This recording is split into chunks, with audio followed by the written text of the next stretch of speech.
세계 2차 세계대전 중에 히틀러가 세운 그 유명한 유대인 포로 수용소 아우슈비츠의 입구에 이런 간판이 걸려 있다고 합니다. 알바이트 마우츠 프라이라는 노동이 자유케 하리라.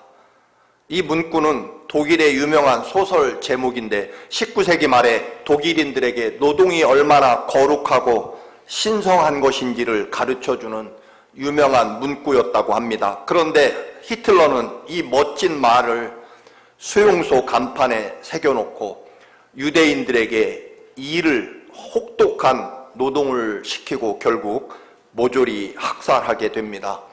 우리를 멸망시키려고 획책하는 사탄도 때로는 이런 아주 따뜻하고 멋진 교묘한 말로 우리를 중독시킨다라고 하는 것입니다.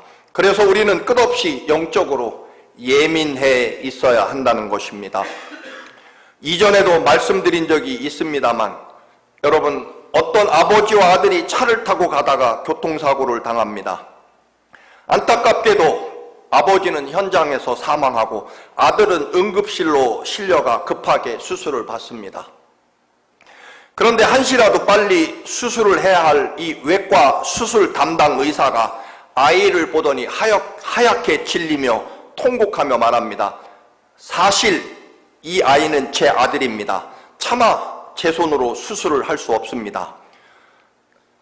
나중에 간호사가 아이에게 묻습니다. 저분이 너의 아버지시냐? 아이가 대답합니다. 아니요, 저분은 저의 아버지가 아닙니다. 여러분, 도대체 무슨 사이일까요? 아버지는 이미 돌아가셨는데 의사는 이 아이는 제 아들이라고 말합니다. 불륜으로 낳은 자식일까요, 여러분? 물론 이미 정답은 그 외과 수술 의사는 아이의 어머니였다는 것입니다. 즉 여자 외과 의사였다라고 하는 것입니다. 이 이야기는 물론 가벼운 이야기이지만 우리는 흔히 아주 어려운 수술을 하는 외과 수술 의사는 대체적으로 남자, 술을 많이 마시며 멋지게 수술을 하는 남자 의사만을 생각하는 그런 오래된 고정관념이 분명히 있습니다. 그래서 저 아이가 내 아들입니다. 저분이 너의 아버지냐라는 질문에 잠깐 우리는 온갖 추측과 오해를 하기 십상이라고 하는 것입니다. 선입견과 편견이라고 하는 것이 이런 일을 일으킨다라고 하는 것입니다. 베드로와 요한이 성령 충만한 후 이전에 베드로와 달랐습니다. 이제 성령 강림 후 두 번째 주일을 맞이해서 우리는 어떻게 하면 성령 하나님이 내 생명과 삶의 주인이 되게 하실 것인가?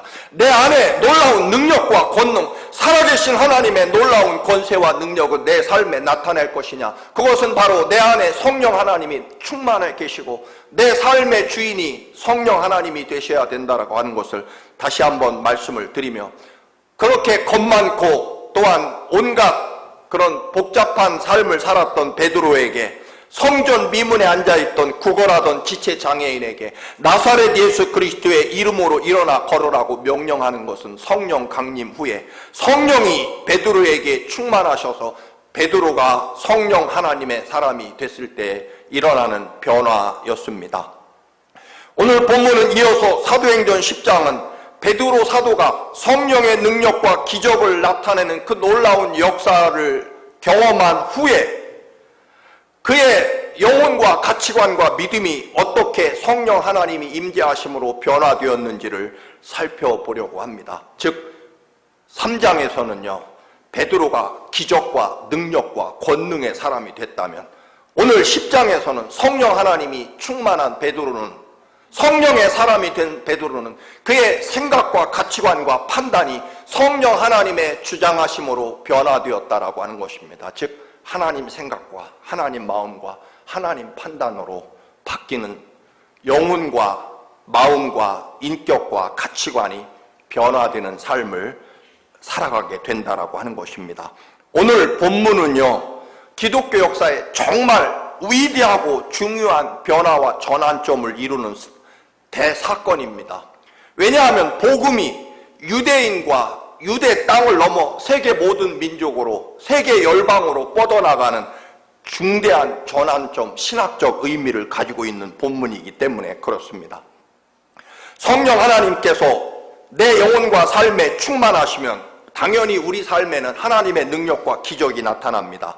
그리고 우리가 기도할 때 나사렛 예수 그리스도의 이름으로 선포할 때 성령 하나님이 능력이 되어서 그것을 이루어 주시고 응답해 주시는 기적과 능력의 역사를 경험하게 됩니다. 그런데 하나님의 능력과 기적을 경험하는 것과 날마다 내 삶에 하나님이 이렇게 복 주시고 은혜 주시는구나 라고 하는 것과 내 인격과 삶이, 가치관이 하나님 마음으로 바뀌는 것과는 다른 이야기일 수 있다고 하는 것입니다. 결국 우리는 기적과 능력을 소유하면서 우리 마음과 영혼의 성령 하나님의 생각으로 완전히 우리의 인격과 삶의 생각이, 가치관이, 주인이 바뀌어야 된다라고 하는 것입니다. 오늘 읽지 못했습니다만 바로 앞에 10장, 너무 길어서 다 읽지 못했습니다만 10장 1절에서 3절에 보면 로마 제국의 고급 장교였던 고넬료가 등장합니다. 가이사랴에 고넬료라 하는 사람이 있었는데 그는 이탈리아 부대라는 로마 군대의 백부장이었다. 그는 경건한 사람이었고 온 가족과 더불어 하나님을 두려워하는 사람이었고 유대 백성에게 자선을 많이 베푸는 사람이었고 늘 하나님께 기도하는 사람이었다. 어느 날 오후 3시쯤에 그는 환상 가운데 하나님의 천사를 똑똑히 보았다. 그가 보니 천사가 자기에게로 들어와서 고넬료야 하는 말을 하고 말하는 것이었다. 그 말은 요빠에 지금 머물고 있는 베드로 사도를 초대해서 말씀을 듣고 세례를 받고 구원을 받으라는 명령이었습니다. 여러분, 가이사랴라고 하는 곳이 있습니다. 가이사랴라고 하는 곳은 바로 이 유대 약 북서쪽의 지중해 바닷가의 항구 도시고 요빠라고 하는 곳은 지금의 이스라엘의 수도인 텔아비브가 바로 옛날에 요빠 지역이었습니다. 그리고 예루살렘이 이곳에 있습니다. 이 예루살렘에서 가이사랴까지는 약 100km, 250리가량이고 이 요빠는 거의 중간쯤에 해당하는 도시에 있습니다. 둘 다 지중해 항구 도시인데 가이사랴는 헤롯 대왕이 로마 황제에게 잘 보이고 싶어서 황제의 이름을 따서 가이사랴라는 도시를 건설해서 로마 황제에게 바친 도시입니다. 그래서 로마 총독이 파견돼 있었고 그리고 로마 군대가 주둔하고 있었습니다. 고넬료는 로마인이었고 놀랍게도 경건하고 하나님을 섬기고 유대인을 도와주고 그리고 또 하나 늘 기도하는 사람이었다. 늘 기도하는 사람이었다는 말을 다른 성경에서는 기도가 몸에 배어 있는 사람이었다라고 그렇게 번역하기도 합니다. 늘 기도하는 사람, 즉 기도가 몸에 배어 있는 사람이라는 이 고넬료, 로마인 이방인이면서도 유대인이 믿는 여호와 하나님을 철저하게 믿고 그리고 유대인들처럼 하루에 3번 시간과 장소를 구별해서 기도 생활을 하는 사람이었다라고 하는 것입니다. 고넬료가 그날도 여러분 3시에 기도를 합니다.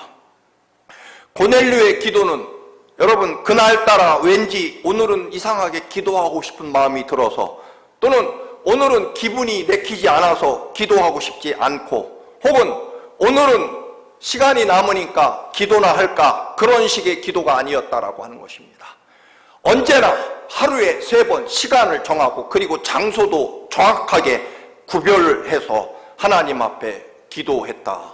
즉 몸이 편한 대로 마음 내키는 대로 그때그때 기도하는 사람이 아니라 늘 항상 기도가 몸에 배어서 기도하는 사람이었다.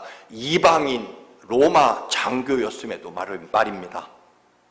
이제 베드로가 또 기도합니다. 그가 기도하려고 지붕에 올라갈 때 12시 정각 점심시간이었다.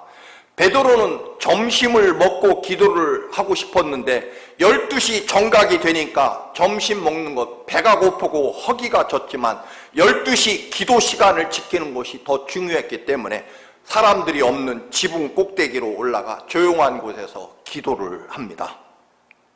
여러분, 베드로도 밥 먹고 기도할까 배가 고픈데, 또는 오늘은 왠지 기도하고 싶은 마음이 든다, 또는 오늘은 기도하기 싫은 마음이다, 그런 등등이 아니라 베드로도 철저하게 시간을 정하고 장소를 정해서 기도의 습관에 따라 여러분 지붕 위로 12시에 기도하러 올라갑니다.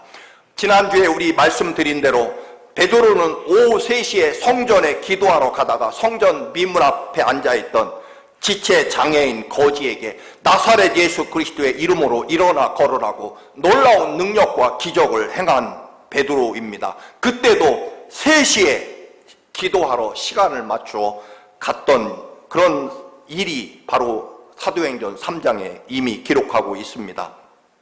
스데반 집사가 순교당합니다. 돌에 맞아 죽자 예루살렘에 있던 모든 제자들은 피난을 가거나 숨어 지내게 됩니다. 베드로도 아마 스데반 집사가 순교하자 피신을 해서 욥바라고 하는 약 50km 정도 떨어진 욥바로 아마 피신을 했을 것 같습니다. 도망치던 길에도 베드로는 시간에 따라 지붕에 올라가 기도했다는 것입니다. 베드로가 철저하게 시간을 정하고 또한 장소를 구별해서 하나님 앞에 기도를 드립니다. 이방인인 고넬료의 시간을 정하고 장소를 정한 기도와 피난 중이지만 철저하게 하나님을 앞에 시간을 구별해서 지붕 위에 올라가는 베드로의 기도가 서로 연합해서 하나님의 나라 역사를 이루게 됩니다.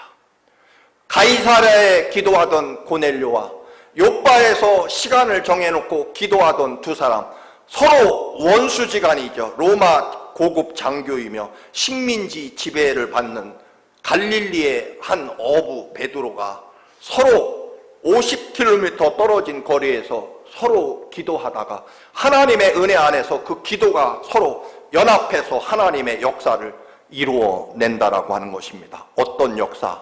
복음이 유대인을 넘어서 유대 땅을 넘어서 전 세계로 뻗어나가는, 유대인의 담장과 울타리, 유대인에게 갇혔던 하나님이 이제 전 세계 하나님으로 뻗어나가고, 유대인 속에 갇혀있던 십자가가, 유대인 속에 갇혀있었던 예수 그리스도의 구원의 은총이 전 세계를 향해 담장이, 유대인 담장이 무너지고 유대인의 울타리가 무너져서 전 세계를 향해 복음의 역사가 강같이 폭포수와 같이 흘러나가는 역사가 바로 고넬료의 기도와 베드로의 기도가 서로 연합하고 소통해서 하나님의 역사를 이루어낸다라고 하는 것입니다. 여러분, 기도는 이렇다라고 하는 것입니다. 우리가 시간을 정하고 장소를 구분해서 중보의 기도를 드리는 것이 이런 위대한 역사를 이루어내시는 줄로 믿습니다. 여러분, 기도와 신앙은요, 장소나 환경이나 내 기분에 영향을 받는 것이 절대 아닐 것입니다. 오히려 어려움이 많고 아픔이 있을 때 오히려 기도의 노력을 아끼지 않아야 한다는 것입니다. 여러분, 우리는 사실 피곤하고 바쁘고 또는 기분이 나쁘면 기도를 다음으로 미룰 때가 있습니다. 오늘 베드로는 도망자의 신분이지만, 피난을 가는 사람이지만, 고넬료는 사실은 로마 고급 장교로서 식민지 사람들이나 믿는 여호와 하나님 앞에 기도하는 일이 사실은 다 불가능한 사정임에도 불구하고 그들은 시간과 장소를 철저하게 구별해서 변함없이 하나님 앞에 기도하는 훈련을 통해서 하나님의 역사를 서로 이루어낸다라고 하는 것입니다. 이방인이었던 고넬료와 유대인이었던 베드로가 기도로 연합해서 하나의 하나님 역사를 만들어낸다라고 하는 것입니다. 그들이 평소에 기도 훈련과 구별된 시간이 없었다면 여러분 그때그때 필요에 따라 형편에 따라 기도했다면 하나님 나라 복음의 역사가 유대의 담장을 넘어 세계로 나아가는 일은 없었을지 모릅니다. 여러분 하나님의 앞에 늘 시간을 정하고 장소를 구별해서 기도하시는 여러분이 되시기를 축원합니다. 그래서 여러분 제가 군대 생활을 제일 많이 우리 부대에 표어로 써놓은 글씨가 뭔지 아십니까? 훈련에서 흘리는 땀 한 방울, 전투에서 피 한 방울, 이런 표어가 저희 부대에 있었습니다. 여러분 훈련 때, 평소 훈련 때 흘리는 땀 한 방울이 전쟁에 나가서 피 한 방울이 된다는 것입니다. 우리의 기도가 여러분 어쩌다 드리는 기도는 사실은 물론 그것도 하나님이 기뻐 받으시겠지만 그러나 그것이 얼마나 능력이 없겠습니까 여러분.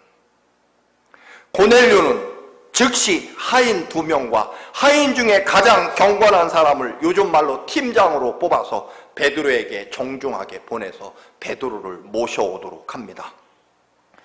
그런데 그들이 요빠에 베드로가 있는 집에 도착할 즈음에 이번에는 말씀드린 대로 베드로가 기도하다가 놀랍고 위대한 황홀한 신비에 들어가게 됩니다. 하늘이 열립니다. 하늘에서 큰 보자기가 내려오고 그 보자기 안에는 놀랍게도 유대인들이 죽을지언정 먹어서는 안 되는 온갖 율법적으로 부정한 불결한 짐승들이 가득 들어 있습니다. 베드로가 놀라서 피하려고 하자 하나님의 명령이 들려옵니다. 베드로야 일어나서 잡아먹어라. 베드로가 강하게 반대합니다. 주님 절대로 그럴 수 없습니다. 나는 지금까지 살아오면서 속되고 부정한 짐승은 그런 고기는 한 번도 먹은 일은 없습니다. 저는 태어나서부터 지금까지 돼지고기나 개고기나 여러분 말고기나 또는 악어고기나 뱀고기, 까마귀 고기를 먹어본 적이 없습니다. 그거 먹으려면 차라리 저는 죽을 것입니다. 그러자 하나님이 말씀하시죠. 베드로야, 나 여호와 하나님이 깨끗하게 한 짐승이다. 나 여호와 하나님이 정결하다고 인정한 짐승이니 잡아먹어라. 그러나 베드로는 또다시 절대로 그럴 수 없습니다. 저는 평생을 유대인으로 살아오면서 하나님 말씀을 지키면서 한 번도 부정한 짐승을 먹어본 적이 없습니다. 먹을 수 없습니다라고 거절합니다. 결국 세 번째 하나님이 또 아니다 베드로야, 나 하나님이 내가 정결하다고 하지 않았느냐. 그러나 베드로는 절대로 제 믿음을 지키기 위해서 이 짐승을 먹을 수 없습니다. 결국 보자기는 다시 베드로가 먹지 않아서 다시 하늘로 올라가게 됩니다. 여러분, 베드로는 아마 생각하고 기뻐했을 것입니다. 왜냐하면 하나님이 부정하다고 여기는 짐승들을 내가 거부하고 하나님 말씀과 믿음을 지켜서 내가 그 짐승들을 먹지 않았다라고 생각하고 하나님 앞에 자랑스러워했을지 모릅니다. 여러분, 여기서 우리의 신앙이 종종 위험에 빠질 때가 있습니다. 저나 여러분이나 내가 가진 믿음을 잘 지키고 하나님 앞에 열심을 가지고 있다 하는 그 믿음 때문에 정작 때로는 하나님 그 거룩한 더 크고 더 위대한 하나님의 명령과 말씀을 거절하는 수가 있다라고 하는 것입니다. 예를 들면 우리는요, 옛날 노예 해방 남북 전쟁 때 많은 남부의 교회들은요, 노예 제도는 하나님이 성경에 기록한 제도입니다 라고 노예 제도를 계속해야 된다라고 주장하며 북쪽 이 미국 북부 지역과 전쟁을 벌이죠. 남북 전쟁을. 물론 꼭 그런 배경만 있는 건 아니겠습니다만, 그러나 많은 교회들이 노예 제도가 분명히 성경에 있습니다. 그러나 하나님께서 모든 인류는 다 하나님의 십자가 보혈의 은총으로 구원받은 거룩한 백성이고 함께 사랑하고 함께 섬기며 나아가야 될 하나님의 백성이라고 하는 소중한 인류라고 하는 그 하나님의 더 크고 위대한 가치를 사실은 남부 사람들은 거부하는 거죠. 왜? 그들은 믿음을 가지고 신앙을 가지고 하나님 앞에 열심히 가장 있는데 말이죠. 오히려 하나님이 더 크고 놀라운 위대한 가치를 거절해 버립니다. 오늘 베드로는요, 내가 유대인이라고 하는 그런 철저하게 성별되고 선택받은 유대인이 하나님이 거룩하게 정결하게 만드셨다고 말씀하시는 그런 부정한 짐승을 먹기를 철저하게 거절하고 순종하지 않습니다. 하나님이 주신 율법을 지키려고 새로운 전 세계를 향해 나아가실 하나님의 구원의 역사의 명령을 거절한다. 즉 우리는 저나 여러분이나 가장 빠지기 쉬운 함정 중에 하나는 바로 이것일 것입니다. 하나님에 대한 믿음을 가지고 하나님 명령을 거절하는 경우 말입니다. 베드로가 얼마나 철저하게 유대인의 전통과 자기 생각에 사로잡혀 있는지를 사실 여러 번 보여줍니다. 예수님께서 십자가에 죽으시기 전에 제자들에게 내가 떠나면 제자들은 어떻게 사람을 섬기고 사랑하는지 본을 보여주시려고 제자들의 발을 마지막으로 손수 씻어 주십니다. 베드로의 차례가 되자 베드로가 거부합니다. 선생님, 절대로 제 발을 씻을 수 없습니다. 요한복음 13장 6절 말씀입니다. 시몬 베드로에게 이르시니 베드로가 이르되 주여 주께서 내 발을 씻으시나이까? 베드로가 이르되 내 발을 절대로 씻지 못하시리이다. 예수께서 대답하시되 내가 너를 씻어주지 아니하면 네가 나와 상관이 없느니라. 베드로 생각은 무엇입니까? 선생님이 제자의 발을 씻어주는 것 있을 수 없는 거죠. 제자가 선생님의 발을 씻어서 존경을 표해야 되는 게 맞는 거지. 그래서 베드로는요, 절대로 예수님의 더 깊은 뜻, 우리 제자들은 서로 섬기며 사랑하고 낮아지고 희생하는 삶을 살아야 된다는 것을 몸소 보여주시려고 선생님인 예수님이 제자들의 발을 마지막 죽기 직전에 마지막 최후로 제자들에게 주신 교훈임에도 베드로는 자기의 가지고 있는 전통적인 윤리와 도덕으로 그것을 거절합니다. 절대로 씻지 못합니다라고 거부합니다. 또 하나 예수님이 내가 이제 십자가에 죽었다가 사흘 만에 다시 살아날 것이라고 제자들에게 알려주시자 베드로가 어떻게 합니까? 예수님의 앞을 가로막으며 결사 반대하고 예수님을 혼냅니다. 마태복음 16장 22절. 이에 베드로가 예수를 따로 붙들고 주님, 뭐라고 합니까? 안 됩니다. 절대로 이런 일이 주님께 일어나서는 안 됩니다라고 말하면서 예수께 대들었다. 세번역 성경입니다. 예수님이 인류를 구원하시기 위하여 십자가에 반드시 죽으셔야 되는데 주님이 십자가에 죽으시려고 이 땅에 사람의 몸으로 찾아오셔서 인류의 모든 죄악을 대신 지시고 십자가에 보혈의 피를 흘리셔야 맞는 건데 베드로는 안 됩니다. 주님, 절대로 이런 일이 주님께 일어나서는 안 됩니다라고 주님 앞을 가로막고 그리고 주님을 붙잡고 예수님께 심지어는 대들었다라고 말합니다. 베드로는 아마 하나님의 아들 메시아가 어떻게 십자가에 죽습니까? 그런 생각과 아마 내가 3년 동안 예수님을 다 버리고 따라다녔는데 이렇게 비참하게 죽으면 우리 3년 동안 우리 남은 제자들은 뭐가 됩니까? 라는 그런 인간적인 불안과 분노 때문이었을 것입니다. 베드로는요, 성령 충만해서 성전 미문에 앉아있던 지체장애인을 나사렛 예수 그리스도의 이름으로 일으켜 세우고 오늘 본문 바로 앞에 9장에 보면 바로 욥바에서 존경받는 여인 죽은 다비다를 다시 살려내는 엄청난 능력도 행하게 됩니다. 그러나 여러분, 유대인이라고 하는 율법과 선민의식, 유대인으로 자라온 전통과 경험에서 벗어나기 쉽지 않습니다. 여러분, 성령의 사람, 하나님의 사람이 그리스도의 사람이 된다는 것은 쉽지 않지만 여러분, 단지 하나님의 능력과 은혜와 축복을 받는 사람이 아니라 우리들의 모든 삶의 생각과 가치관이 예수 그리스도의 마음으로 바뀌는 것까지 가야 된다는 것입니다. 그래서 오늘 베드로는 이제 고넬료의 집에 찾아가서 결국 오늘 본 환상의 의미가 무엇인지를 깨닫게 됩니다.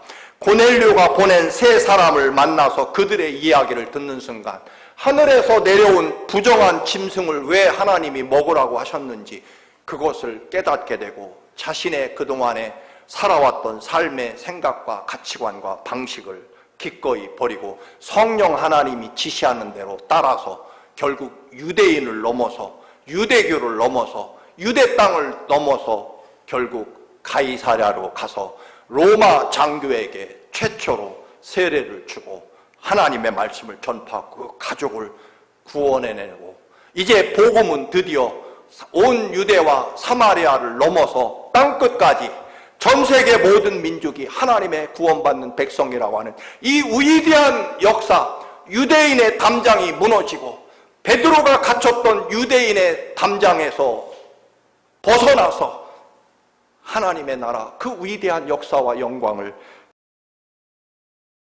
경험하고 또한 누리게 된다라고 하는 것입니다.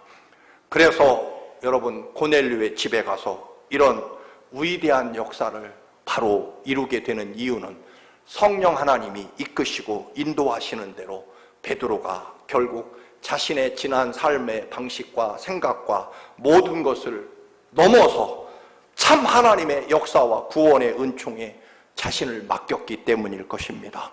성령의 사람이 된다라고 하는 것은 결국 성령의 인도하심과 성령의 주관하심에 내 삶을 온전히 드리고 따른다라고 하는 의미일 것입니다. 고넬료도요, 자기가 지배하는 식민지의 갈릴리 어부 출신 베드로에게 여러분 굳이 그럴 일이 있겠습니까? 그런데 베드로가 자기 집에 오자 오늘 읽지 못했습니다만 나중에 26절에 보면 베드로가 들어오니까 이 고넬료가 마중 나와서 그의 발 앞에 엎드려 절하자 베드로는 또 말합니다. 일어나십시오. 나도 역시 사람입니다. 오직 하나님께만 경배하고 절해야 됩니다. 그를 붙잡아 일으켜 세웁니다. 베드로 앞에 엎드리는 고넬료 그리고 그의 손을 잡아 다시 일으켜 세우며 함께 하나님의 나라와 역사를 이루어내는 이방인 고넬료 베드로 결국 그 모든 사람들의 공통점은 성령 하나님이 그들의 생각과 삶을 이끌어 가셨고 그러므로 인해 이제 복음은 전 세계 역사를 전 세계 하나님의 나라를 이루어가는 담장을 넘어 전 세계를 향해 나아가는 능력의 복음이 됐다라고 하는 것입니다. 여러분 물고기는요 물속에 있을 때만 살아있을 뿐만 아니라 물속에서만 자유롭게 헤엄을 칠 것입니다. 물 밖으로 나오면 자유롭습니까? 아니죠. 여러분 기차는 레일 위에 있을 때만 가장 강력한 힘을 발휘하고 기차가 레일에서 넘어서면 탈선하게 되고 자유롭지 않습니다. 기차는요 두 레일의 바퀴가 늘 그 안에 레일 위에 있어야만 그는 위대한 능력과 힘을 발휘해서 이 땅에 기차로서의 사명을 감당할 수 있을 것이고 하늘을 높이 나는 연도 여러분 실에 묶여 있을 때 하늘을 날 수 있는 거지 실이 끊어지면 연은 자유로운 것이 아니라 땅으로 추락할 것입니다. 여러분 알고 보면요 우리 삶을 성령 하나님께 맡긴다는 것이 얼마나 엑사이팅하고요 놀라운 능력이 나타나는지 여러분 믿으셔야 됩니다. 내가 나를 주관하는 것보다요 성령 하나님이 나를 이끄시고 성령 하나님이 내 삶을 온전히 성령님께 드릴 때 얼마나 우리의 삶에 놀라운 역사와 영광이 나타나는지 여러분 그걸 꼭 기대하시고 경험하시기를 축원합니다. 여러분 베드로가 자기를 내려놓고 유대인을 넘어서 여러분 그거 쉽지 않죠. 여러분 우리 하나님은 누구의 하나님이실까요? 대한민국 사람의 하나님이실까요? 아니면 미국 사람의 하나님이실까요? 아닙니다. 우리 하나님은 전 세계 모든 민족의 하나님이시죠. 예수님이 십자가에 죽으신 것은 우리 대한민국 사람만? 아닙니다. 분명하게 북한 사람도 중국 사람도 일본 사람도 구원하시려고 십자가에 죽으셨습니다. 다만 그들이 믿지 않는 것뿐이죠. 여러분 정치적으로 우파만 하나님 사람입니까? 좌파만 하나님 사람입니까? 하나님 앞에는 그런 것 없습니다. 그런 것들을 넘어서 무너뜨리고 온 세계 모든 사람들이 할 수만 있으면 그리스도의 마음과 사랑으로 닮아가는 것, 즉 성령 하나님이 고넬료도 베드로도 그들의 영혼과 삶을 각자 유대인과 로마인으로 이끌어간 것이 아니라 하나님의 성령이 고넬료와 베드로를 주관하셨기 때문에 그들은 만났고 그들은 하나 되었고 그들은 전 세계 복음을, 하나님 나라를 이루어냈다라고 하는 것입니다. 여러분, 베드로가 고넬료 집에 가서 세례를 주고 그들을 하나님 나라 복음으로 예수 그리스도의 은혜로 그들을 구원합니다. 고넬료 가정을. 그런데 여러분, 고넬료가 구원받았을까요? 아닙니다. 고넬료가 물론 구원받았지만 실제로 구원받은 건 베드로입니다. 읽지 못했습니다만 34절, 35절 같이 읽습니다. 베드로가 고넬료를 만나고 난 다음에 고백하는 이야기입니다. 시작. 나는 하나님께서 사람을 차별 대우하지 않으시고 당신을 두려워하며 올바르게 사는 사람이면 어느 나라 사람이든지 다 받아주신다는 사실을 깨달았습니다. 누가 깨달았다고요? 베드로가. 고넬료가 구원받고 고넬료가 복받은 것처럼 보이지만 사실은요, 이 이야기에서 구원받았고 진짜로 위대한 복과 생명을 누린 것은요, 베드로였습니다.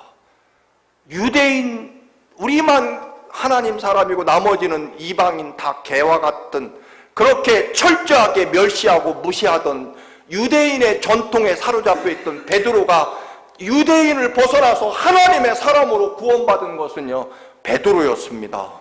여러분, 다른 사람을 구원하고 다른 사람을 위해 사는 것이 마치 여러분이 대단한 은혜와 또는 노력과 희생을 하는 것처럼 보이지만 알고 보면요, 여러분의 희생과 헌신과 또한 수고와 또 여러분이 모든 것을 열고 예수 그리스도의 마음으로 모든 이들을 사랑하며 함께 나아가는 이 믿음은요, 결국 누구를 구원하느냐면 알고 보면 나를 구원하는 겁니다. 왜? 내가 하나님 나라의 위대한 축복과 영광으로 나가게 해주시니까 말이죠. 여러분, 다른 사람을 전도하는 것, 내가 누구를 전도하고 구원해서, 여러분, 그거 착각입니다. 다른 사람을 구원하고 복음을 전하는 것은요, 나를 구원하는 것입니다. 나를 새롭게 하는 거고요. 그래서 베드로는요, 유대인이 아니잖아요. 지금 천주교에서는 일대 교황이 누굽니까? 베드로입니다. 왜요? 전 세계 모든 사람을 이끄는 첫째 일대 교황이 베드로입니다. 유대인인데요? 아닙니다.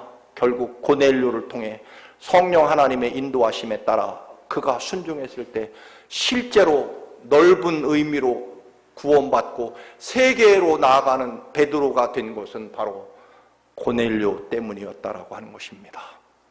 사랑하는 교회 여러분, 이웃을 사랑하고 누군가 영혼을 전도하는 일은 나를 구원하는 일입니다.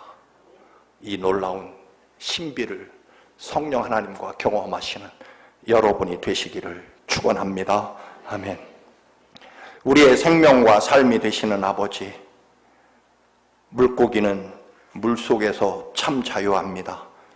기차는 레일 위에서 자유하고 여는 실에 매여 있을 때 자유합니다. 하나님, 우리도 성령 하나님의 인도하심과 그 은혜 안에 철저하게 순종하며 살아갈 때 위대한 능력과 생명의 회복이 우리에게 있음을 깨닫습니다. 성령 하나님, 우리의 삶의 주인이 되어주시고 나를 변화시켜 주옵소서. 예수님의 이름으로 기도드립니다. 아멘.